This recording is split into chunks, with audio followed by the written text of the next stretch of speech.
Rail passengers in Norwich and Norfolk could be described as a long-suffering bunch. Delays are the main issue. The local trains are in desperate need of an upgrade. Sometimes they've been pretty grotty.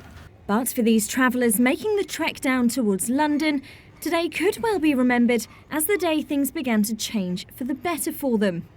The new franchise for our rail services has begun, and it comes with the promise of serious improvements for a network that's been long left behind. This has been a section of the network that's not had the investment it deserves over recent decades, so we've been transforming that. This is going to be a step change in the passenger experience on the Greater East Anglia network. So I'm confident that over time, passengers will see continuous improvement.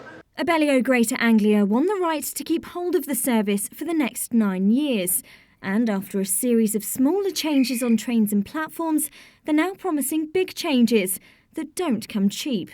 Well, this time we have the billions to invest. So in terms of, are we going to implement all of these new trains? Yes, we are. Are we going to implement the quicker journey times? Yes, we are.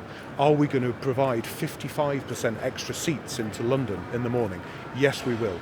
It is unprecedented, this level of change, but we've got the money and we're absolutely hell-bent on delivering every bit of it.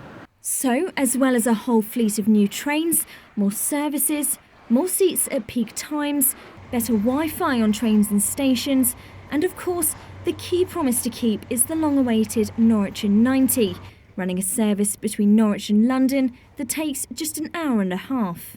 We needed to nail our colours to the mast and say we're going to do it in 2019, and we will do it, but then we want to build and build thereafter, because we would like to bring the average journey time down to 90, not just a few of those headline trains. But that's what our task over the next few years is, to do it more and more frequently. Some people are sceptical though, and earlier this evening, protesters were outside Norwich Station calling for the rail service to be passed back into public hands. A lot of these passengers say they've heard it all before. Ipswich in 60 minutes, that's great, as long as the train is running. I think it will take longer than what they're saying, but we'll get there.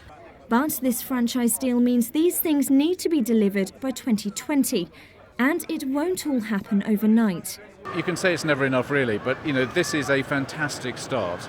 1.4 billion investment, over 1,000 British jobs secured for the new trains, better service, more reliability. What the task force will now concentrate on is making sure, working with Abellio Greater Anglia, making sure that it works. Greater Anglia's great new era didn't get off to the perfect start this morning.